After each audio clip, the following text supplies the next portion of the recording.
Keshod civil હોસ્પિટલના doctor ઋષિ કોડિયાતર બન્યા ભગવાનનું સ્વરૂપ. શેરગઢની મહિલાને કોબરા કરડતા ગંભીર હાલતમાં હોસ્પિટલ ખસેડાઈ. ડોક્ટર ઋષિ કોડિયાતર અને ટીમે તાત્કાલિક શરૂ કરી સારવાર. કોબરાના ઝેરની અસર છતાં માત્ર 12 કલાકમાં મહિલાને કરી સ્વસ્થ. ચંદ્રિકાબેન ડાંગરે ડોક્ટર અને સ્ટાફનો માન્યો આભાર. દર્દીના પુત્રે કહ્યું, સરકારી હોસ્પિટલમાં મળી ઉત્તમ સારવાર. સ્ટાફ પ્રતર હિતેશભાઈ, નર્સ પ્રિયાબેન સહિતની ટીમે રાતભર કરી દેખરેખ. ડોક્ટર ઋષિ કોડિયાતરની લોકોને અપીલ, ઇમરજન્સીમાં સરકારી હોસ્પિટલનો કરો વિશ્વાસ. સમયસર સારવાર મળતા મોટી દુર્ઘટના ટળી. રિપોર્ટર શોભના બાલશ. ચંદ્રિકાબેન ખીલભાઈ ડાંગર, શેરગઢ. શું બનાવ બન્યો બેન? કામ કરતી હતી, ઝેરી સાપ કર્યો. તાત્કાલિક મેં દવાખાને આવી ગયા.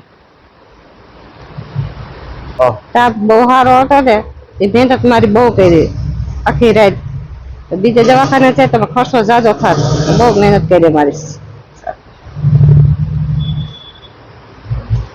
શ્રેષ્ઠ છું તો બોલી શકું છું, હાલી શકું છું. ડોક્ટર નો આભાર. હું ડોક્ટર RM કોડિયાતર. આજે રાતે અમે ડ્યુટી ઉપર હતા ત્યારે સાંજે 8:30 પોણા 9 વાગ્યા ચંદ્રિકાબેનને લઈને આવ્યા. ત્યારે એમને શું કહે, કમ્પ્લેનમાં એવું હતું કે એક સાપ પડ્યો, જે એનો પોતાને ખ્યાલ નતો કયો સાપ હતો એમ. પણ એના લક્ષણો આતે અમે 15-20 મિનિટ ઓબ્ઝર્વેશનમાં લઈ ગયું. પછી એમ કે એના લક્ષણો જોયા ને તો કોબરા બાઇટ હોય એ ટાઈપનું હતું.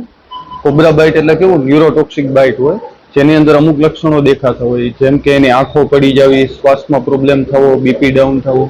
પછી એના ઉપર તેની સારવાર કરી અને ઘણી બધી સારી રીતેની સારવાર થઈ અને સુધારો પણ ઘણો આવ્યો અને દર્દીના હગાઓએ ઘણો સપોર્ટ આપ્યો. અને આવી જ બધી પબ્લિકને અપીલ કરીએ કે કોઈ પણ વસ્તુ હોય તો પહેલે તમે ગવર્મેન્ટ હોસ્પિટલની સારવાર લેવાનો આગ્રહ રાખો. ગવર્મેન્ટમાં બધી વસ્તુઓ આપણી પાસે છે, બધી વસ્તુઓ આપણે એને આપીએ.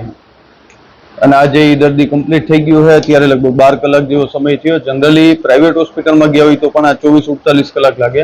એની જગ્યાએ આપણે 12 કલાકમાં દર્દી કમ્પ્લીટ થઈ ગયું છે અને આપણે એને લગભગ અત્યારે રજા આપી દેવું અડધી કલાકમાં. ટૂંકમાં ન્યુરોટોક્સિક બાઇટ હોય ને, એટલે કોબરા જ હોય, કોબરા બાઇટ હોય ને એના કારણે. અને કાલના દિવસમાં મેં આવા 2 કોબરા બાઇટ જોયા છે. અને આવી રીતે પેશન્ટ ખરાબ થતું હોય ને આ પેશન્ટને ઇમરજન્સી સારવાર ના મળે તો આ પેશન્ટ 10-15 મિનિટમાં ખરાબ થઈ શકે. અને ઘણી વાર એવું બને કે આને વેન્ટિલેટર ઉપર પર રાખવું પડે. પણ ઇમરજન્સીમાં પહોંચી ગયા, આપણે સારવાર આપીને કમ્પ્લીટ થઈ ગયું છે. એટલે પેશન્ટ અત્યારે કમ્પ્લીટ અને આગલી કલાકમાં રજા આપી દેવું આપણે એને. 12-13 કલાક જેવો સમય છે એની સારવારમાં. અને રાતે અમારો સ્ટાફ કે ભાઈ હિતેશભાઈ પપ્પાનાથી અમારો સ્ટાફ બ્રધર છે. સ્ટાફમાં સિસ્ટર છે પ્રિયાબેન, એ પણ હાજર હતા. ક્લાસ 4 હતા, એ બધા માથે જ હતા. બરાબર છે. દર્દીના સગાઓનો સારો સપોર્ટ હતો, એ લોકો પણ માથે હાજર હતા.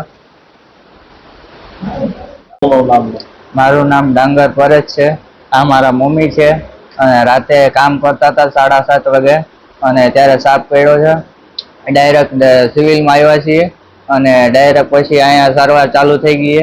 ચાલુ થઈ ગયા પછી સાપનો ફોટો બતાવ્યો તો ડોક્ટરે કીધું આ કોબરા છે. પછી ડાયરેક્ટ સારવાર ચાલુ કરી. અહીંયા સારું કામ છે. સરકારીમાં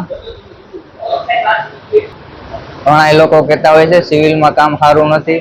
સિવિલમાં કામ છે એવું કોઈ એક કામ નો કહેવાય. ઓલો ખર્ચો વધી જાય. આમાં સારવાર એ સારું છે. ડોક્ટરનો ખૂબ ખૂબ અભિનંદન. અત્યારે પરિસ્થિતિ હાલી શકે, બોલી શકે, બધું કમ્પ્લીટ છે, કાંઈ વાંધો નથી. અત્યારે ડોક્ટરે બહુ રાતદી મહેનત કરી છે, માથે ને માથે.